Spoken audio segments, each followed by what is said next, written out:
ගෝලීය රාජ්‍යතාන්ත්‍රික භාවය තුළ වඩාත් විනාශකාරී පහරවල් එල්ලවන්නේ සමහර විට සටන් විරාම ක්‍රියාවලියක මේසය අසලදීය. හෝමුස් සමුද්‍ර සන්ධිය අවහිර කිරීමේදී ටෙහෙරාන් පාලනය මැද පෙරදිග මෙම කැපී පෙනෙන චිත්‍රයට සමාන තත්ත්වයකට මුහුණ දී සිටී. ඉරානයට නිරිත දෙසින් පිහිටි සෞදි අරාබිය සහ සාම සාකච්ඡා සඳහා සත්කාරකත්වය සපයන න්‍යෂ්ටිකාවි සහිත පාකිස්තානය අතර ඇදහිය නොහැකි මිලිටරි ඒකාබද්ධතාවයක් සිදුවෙමින් පවතී. සමහර විට එක්සත් ජනකදය පවා මෙම පියවර අපේක්ෂා නොකළ අතර එය ගල්ෆ් කලාපයේ පැරණි ආරක්ෂක සම්ප්‍රදායන් බිඳ දමමින් කලාපීය ප්‍රහාරක උත්තරීත්ව භාවය තනි පහරකින් වෙනස් කරයි. දස දහස් ගණනක භටපිරිස් ප්‍රහාරක ජෙට්යානා දුසින් ගණනක් සහ සැපයුම් ගුවන්යානා සහිත දේශසීමා හරහා සිදු කරන බලය පෙන්වීමක් මෙහි දැක ගත හැකි. එපමණක් නොව මෙම පියවර තනිව පවතින්නක් නොවේ. ඉතිහාසයේ ප්‍රථම වතාවට ගල්ෆ් රටවල් මෙවැනි සම්බන්ධීකරණ මිලිටරි ප්‍රතිචාරයක් දක්වයි. සෞදි අරාබිය පාකිස්තානය සමග සිය ගොඩබමි සහ ගුවන් බලය ශක්තිමත් කරන අතරතුර එක්සත් අරාබි එමිරි රාජ්‍ය සිය සන්ධාන සූදානම වේගවත් කර ඇත. බහරේනය එක්සත් ජනපද 5 වන නාවික බලඇණියට සත්කාරකත්වය සපයයි. කටාර් රාජ්‍ය සෙන්ට්කොම් මූලස්ථානය ආරක්ෂා කරයි.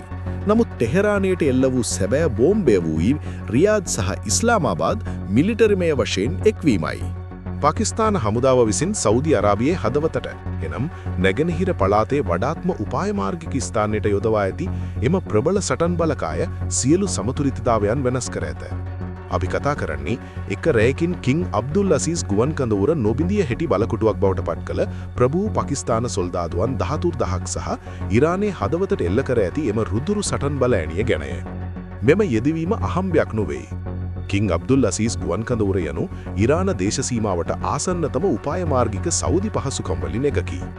දම්මාම්හි පිහිටි මෙම කඳවුර හෝමුස් සමුද්‍ර සන්ධියට ඉතා ආසන්නම පිහිටා ඇත.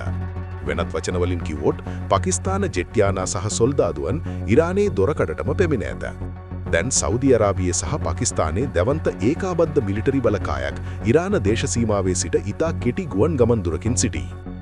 වීදි සටන් සහ ප්‍රොක්සි ගැටුම් වල සිරවී සිටින ඉරාන ජනරාල්වරුන්ට ප්‍රථම වතාවට විධිමත් රුදුරු සහ සටන්කාමී හමුදාවකට මුහුණ දීමට සිදුවන තීරණාත්මක ලක්ෂ්‍ය ආරම්භ වී ඇත.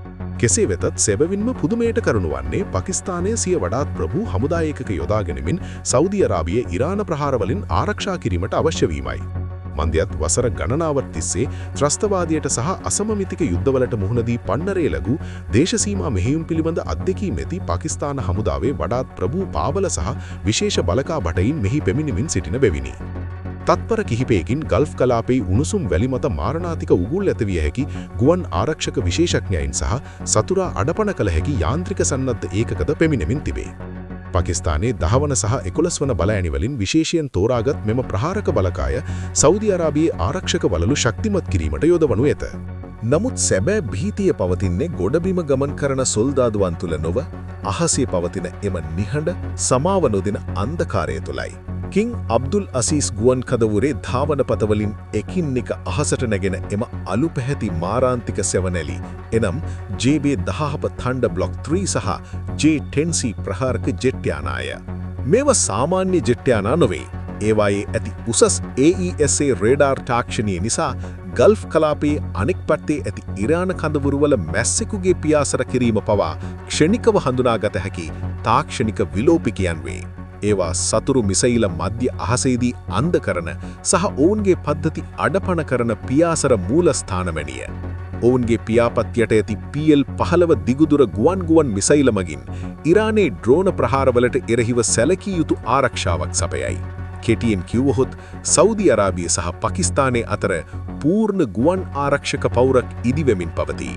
ටෙහෙරාන් පාලනයේ පැරණි අබලන් වූ ප්‍රහාරක ජෙට්යානා රේඩාර් තිරේ මත එකිනෙකා දැකීමටත් පෙර ක්ෂිතිජයෙන් ඔබ්බේ සිට විනාශ කළ හැකි දැවැන්ත තාක්ෂණික උත්තරීතර භාවයක් මතුවෙමින් තිබේ. තවද මෙම දැවැන්ත ගුවන් බලය ප්‍රහාරක ජෙට්යානාවලින් පමණක් සමන්විත වූවක් නොවේ. මෙම ජෙට්යානාවලට පිටුපසින් අහසේ දැවැන්ත ඇස්මෙන් පියාසර කරන ZDK-03 AWACS පූර්ව අනතුරුවැගීමේ ගුවන් යානා ඇත. පාකිස්තානයේ සෞදි අරාබියට මධ්‍ය අහසේදී ඉන්ධන පිරවිය හැකි ටැංකියානාද එවමින් සිටින අතර එමගින් යුද්ධයේ පැය ගණනාවක් සහ දින ගණනාවක් අඛණ්ඩව පවත්වාගෙන යාම සහතික කරයි. ටෙහෙරානය කිසිසේත් අපේක්ෂා නොකළ සන්ධානයක පදනම මෙලෙස දැමෙමින් පවතී. දැන් අපි පාකිස්තානයේ ලබා දෙන මෙම දැවැන්ත මිලිටරි සහයෝගයට ඉරානයට එරෙහි සෞදි අරාබියේ බලයද එකතු කරමු. මන්දයත් රටවල් දෙක අතර නේටෝවේ පස්වන වගන්තියට සමාන ගිවිසුමක් ඇති අතර එහිදී එක් රටකට එල්ලවන ප්‍රහාරයක් අනෙක් රටට එල්ල වූ ප්‍රහාරයක් ලෙස සැලකේ. මෙම දැවැන්ත ගොඩනැගීමේ පදනම දෙමුවේ අර්බුදයේ පුපුරා ගිය දිනවල නොව රහසිගතව 2025 සැප්තැම්බර් මාසයේදී ඉස්ලාමාබාද් සහ රියාද් අතර අත්සන් කරන ලද දැඩි අන්‍යෝන්‍ය ආරක්ෂක ගිවිසුම මීට මුල් වීය. මෙම ගිවිසුම හුදෙක් ආයුධ විකිණීමක් හෝ ඒකාබද්ධ අභ්‍යාස කොන්ත්‍රාත්තුවක් පමණක් නොවීය. එහි අඩංගු හවුල්කාරිත්ව වගන්තිය අද ගල්ෆ් කලාපයේ හමන කුණාටුවේ සැබෑ මූලාශ්‍රය සහ ඉරානයේ කම්පා කළ සාධකය බවට පත්වීය. එබැවින් පාකිස්තානය සෞදි අරාබිය යොදවා ඇති දසදහස් ගණනක බටපිරිස් සහ ජෙට්යානා දුසින් ගණනට රියාද්හි මිලිටරි හැකියාවන්ද එකතු කළ යුතුයි. සෞදි සන්නද්ධ හමුදාවල සක්‍රීය බටපිරිස 2,30,000ක් පමණ වේ. 300කට අධික නවීන F-15SA, F-16 සහ ටයිෆුන් ප්‍රහාරක ජෙට්යානා එරට ගුවන් හමුදාවේ සේවය කරයි. බිම සිට ක්ෂිතිජය පරිලෝකනය කරන පේට්‍රියට්, TAAD සහ SAM-T බැටරිවලින් සමන්විත එම නිර්දෝෂී වානේදලද අපාමතක නොකළ යුතුයි. මෙම ප්‍රබල ආරක්ෂක ජාලය ඉරානයේ බැලිස්ටික් මිසයිල සහ ඩ්‍රෝන ප්‍රහාරවලට එරෙහිව බහුස්තර ආරක්ෂාවක් සපයයි. එක්සත් ජනපද හමුදාද ඍජුවම මේ සඳහා දායක වෙයි.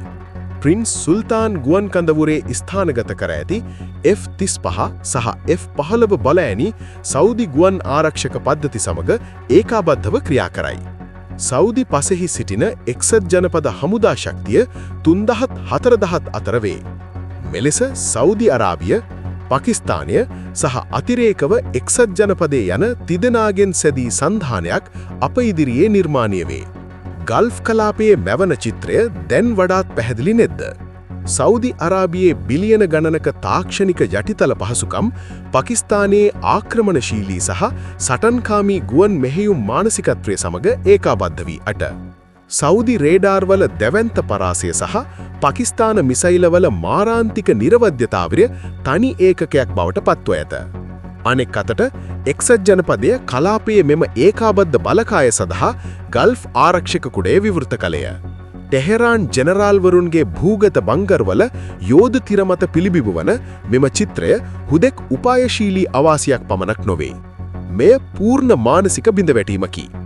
ඉරානයේ මිලිටරි උජාරුව බිඳ දැමිය හැකි විභවයකි. ඉරානය හදිසියේම ගල්ෆ් රාජාණ්ඩු සමග පමණක් නොවේ අසල්වැසි න්‍යෂ්ටික අවිසහිත දැවැන්ත යුදයන්ත්‍රයක් සමගද මුහුණට මුහුණලා සිටී. දැන් සෞදි ගුවන් සීමාවට ඇතුළුවීමට උත්සාහ කරන තනි ඉරාන ඩ්‍රෝනයානයක් හෝ විදිනු ලබන තනි බැලිස්ටික් මිසයිලයක් රියාද්හි පමණක් නොවේ ඉස්ලාමාබාද්හිද රුදුරු ප්‍රතිප්‍රහාරයකට මුහුණදීමට සිදුවනු ඇත. කෙසේ වෙතත් සෞදි මානසිකත්වය හුදෙක් ගුවන්යානා අහසට යැවීමෙන් හෝ තුවක්කු ගොඩ ගැසීමෙන් පමණක් මෙම යුද්ධය ජයගත හැකියයි සිතන තරම් නොගෙමුරු නොවිය. මහා යුද්ධ ජයග්‍රහණය කරන්නේ මිසයිලවල පිපිරුම් හනින් නොව කඩා වැටෙන ආර්ථිකයන්හි නිහඬ හනිනි. ඉරාන අර්බුදය තුළ ගෝලීය තෙල් අර්බුදය දර්ශන අප දුටුවෙමු. ඉරානයේ කුප්‍රකට බලශක්ති බ්ලැක්මේල් කිරීම ගැන අපි දනිමු. මම සමුද්‍ර සන්ධිය වසා දමා ඔබ සැම අන්ධකාරයේ ගිල්වන්නෙමි යැයි පවසමින් ඔවුන් වසර ගණනාවක් තිස්සේ ගෝලීය ආර්ථිකය ප්‍රාණයපයට ගෙන තිබුණා. රියාද් රාජ්‍ය කාන්තාරයට යටින් මීටර් ගණනාවක් ගැඹුරින් මෙම අසමමිතික බ්ලැක්මේල් කිරීම අඩපණ කරමින් සිටියේය. අප්‍රේල් 8 වන දින ටෙහෙරානයේ සිටුවේ තමන් ලාභදායී ජයග්‍රහණයක මත්වීමෙන් ප්‍රහාර එල්ල කරන බවයි. ඉරානයේ මරාගෙන මැරෙන ඩ්‍රෝන සහ බැලිස්ටික් මිසයිල සෞදි අරාබියේ බලශක්ති හදවතයයි සැලකෙන මනිෆා සහ කුරයිස් පහසුකම් වෙත එල්ල වීය. නැගෙනහිර බටහිර නල මාර්ගයේ තීරණාත්මක පුම්ප මධ්‍යස්ථානවලට ප්‍රහාර එල්ල වූ අතර දෙවන්ත ගිනිබෝල අහසට නැගුණේ. ප්‍රහාරයේ මුල් මොහොතේ චිත්‍රයේ බිහිසුණු වීය. දිනකට බැරල් මිලියන 1.3ක තෙල් ධාරිතාවක් පද්ධතිය නිවත් වීය. තමන් රියාද්හි ජුගුලර් නහරය කපා දමා සෞදි ආර්ථිකයේ ධන ගස්වා ගෝලීය වෙළඳපොළ අවුල් ජාලයකට පත් කළ බව ටෙහෙරානය උපකල්පනය කළේය. දින 4කට පසුව රියාද් රාජ්‍ය ඉරානයේ එම ලාභදායී ප්‍රහාරයට මිලිටරි ඉංජිනේරු විද්‍යාවේ නිර්දෝෂී මුහුණුවරින් පිළිතුරු දුන්නේය. අප්‍රේල් 12 වන දින සෞදි බලශක්ති අමාත්‍යාංශයේ හුදෙක් සුන්බුන් ඉවත් කළා පමණක් නොවේ. ඔවුන් එම වානේ රාක්ෂයා පූර්ණ ධාරිතාවෙන් අවදි කළහ. එනම් නැගෙනහිර බටහිර තෙල් නල මාර්ගයයි. මෙය ඉරාන මිසයිල වලට ගොදුරු විය හැකි ගල්ෆ් වෙරතීරයේ සිට ආරම්භ වී ඉරාන රේඩාර් වලට හෝ මිසයිල වලට ළඟා විය නොහැකි තරම් ගැඹුරු සහ ආරක්ෂිත මාර්ගයක් හරහා කාන්තාරයේ යටින් කිලෝමීටර් 100 ගණනක් දිවන දැවන්ත නහරයකි. එය බටහිර දෙසින් රතු මුහුදු වෙරළේ යාන්බු වරාය දක්වා විහිදෙන සම්පූර්ණ උපාය මාර්ගික බයිපාස් මාර්ගයක්. නමුත් මෙහි සැබෑ විශේෂත්වය වන්නේ එය රැගෙන යන ශක්ති ප්‍රමාණයයි. ඉංජිනේරු ශිල්පයේ සීමාවන් ඉක්මවා යමින් එහි ධාරිතාව දිනකට බැරල් මිලියන 7ක් දක්වා ඉහළ නංගුලා තිබෙනවා. මෙම අගය හුදෙක් දෛනික නිෂ්පාදන වැඩිවීමක් පිළිබඳ පුවතක් පමණක් නොවේ. එය හෝමුස් සමුද්‍රයේ පවතින ඉරාන තරණය සම්පූර්ණයෙන්ම නිෂ්ප්‍රභ කරන භූ උපාය මාර්ගික පියවරයි. පෙනෙන විදිහට දැවන්ත වානය පවුරක් ඉදිකිරීම ආරම්භ වී ඇත. ලෝකය තෙල් නොමැතිව තබනවා යන ඉරානයේ තර්ජනය ඔවුන්ගේම උගුරට එබීමට රියාද් සමත් වී ඇත. එදින රියාද් ටෙහරානයට දුන් පණිවිඩය ඉතා පැහැදිලිය. ගල්ෆ් කලාපය ගිනිගත්තද ඉරානයේ මුහුද ගිනි තැබුවද මගේ තෙල් නිහඬව එම ගින්න මගහරිමින් රතු මුහුද හරහා ගෝලීය වෙළඳපොළට ළඟාවනු ඇත. මෙම ප්‍රකාශය දැන් භූමියේ යථාර්ථයක් බවට පත්වමින් තිබේ. නමුත් ටෙහරානයට බලා සිටින භූදේශපාලනික බියකරු සිහිනය මෙයින් පමණක් අවසන් නොවේ. ගල්ෆ් කලාපයේ අනෙක් පැත්තේ එක්සත් අරාබි එමිර් රාජ්‍යද ටෙහරානයේ බලශක්ති තර්ජනවලට එරෙහිව තමන්ව ආරක්ෂා කර ගැනීමට පටන් ගත්තේය.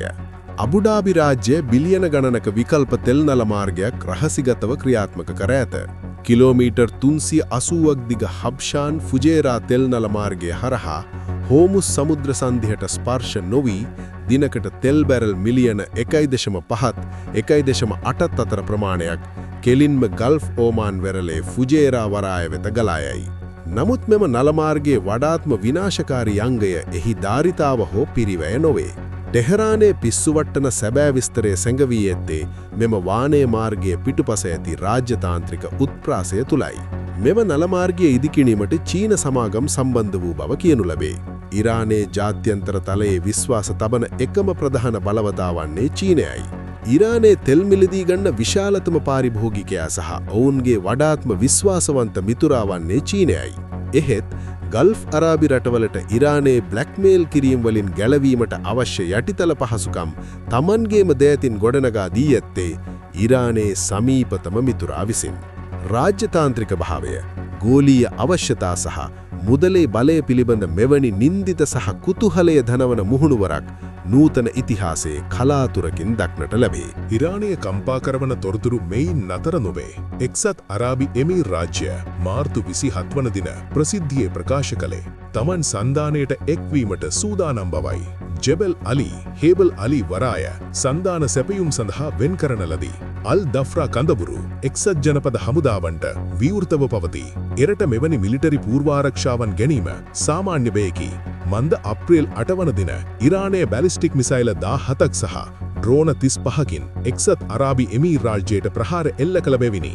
මෙම ප්‍රහාරයෙන් පසුව අබුදාබිය එක්සත් ජාතීන්ගේ ආරක්ෂක මණ්ඩලයෙන් බලය භාවිතා කිරීම ඇතුළු යෝජනාවක් ඉල්ලා සිටියේය. බහරේනියද ඉරානයේ ඩ්‍රෝන සහ මිසයිලවලට ගොදුරු විය හැකි වැදගත් රටකි.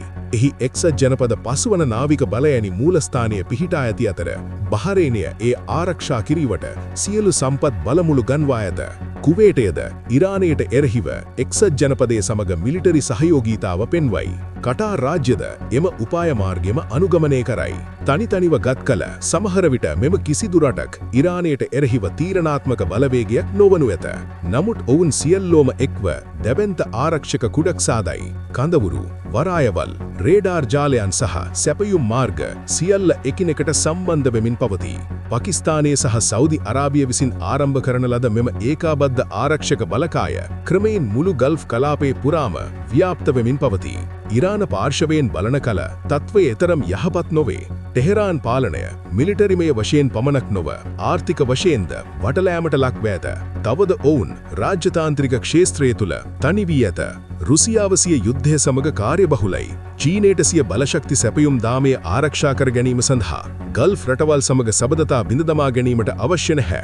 ඉරානයේ සමග හොඳම සබඳතා පවත්වන ඕමානයේ පවා පවතින්නේ නිහඬවයි. ඉරානයේ ප්‍රොක්සි හමුදාවන් වන හිස්බොල්ලා, හූති සහ ඉරාක මිලීෂියා කණ්ඩායම් තවමත් සාධකයක් වුවද මෙම ජාලයට ගල්ෆ් කලාපයේ ඍජු මිලිටරි තර්ජනයට මුහුණ දීමට හැකියාවක් නැත. ටෙහෙරාන් පාලනය ඉතිහාසයේ දරුණුතම උපායමාර්ගික හුදකලාව අත්විඳිමින් සිටී. මේ සීලු වර්ධනයන් දෙස බලන විට 2026 අප්‍රේල් මාසය මැඩපෙරදිග බලතුලනේ හැරවුම් ලක්ෂයක් බව පැහැදිලිය. පාකිස්තානයේ සෞදි අරාබියද බටයින් 3000ක් යෙදවීම 2025 ආරක්ෂක ගිවිසුමේ පළමු ප්‍රධාන ක්‍රියාත්මක කිරීමයි.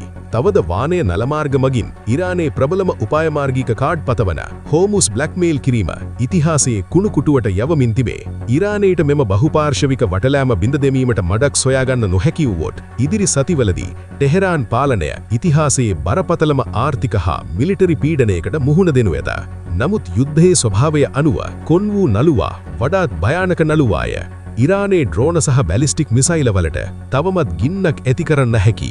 කෙටියෙන් කිව්වොත් ගල්ෆ් මුහුදේ දැනට ක්‍රීඩා කරන චෙස් ක්‍රීඩාව සෑම පියවරකටම ආපසු හැරවීමට නොහැකි තත්වයකට පැමිණි තිබේ. මෙම දැවැන්ත මිලිටරි ඒකාබද්ධතාවය ඉරානයට පසුබැසීමට බල කරන්න නොඇතිදෙයි. නැත්නම් ටෙහෙරානය තවත් ආක්‍රමණශීලී වෙන්න නොඇතිදෙයි ඔබ සිතන්නේ. ඔබේ අදහස් පහතින් කමෙන්ට් කරන්න. වීඩියෝ එකට කැමති නම් ලයික් කරන්න. මෙවැනි ගෝලීය පුවත් දැන ගැනීමට SL Mirror YouTube නාලිකාව සබස්ක්‍රයිබ් කරන්න. ඔබට සුබ දවසක්.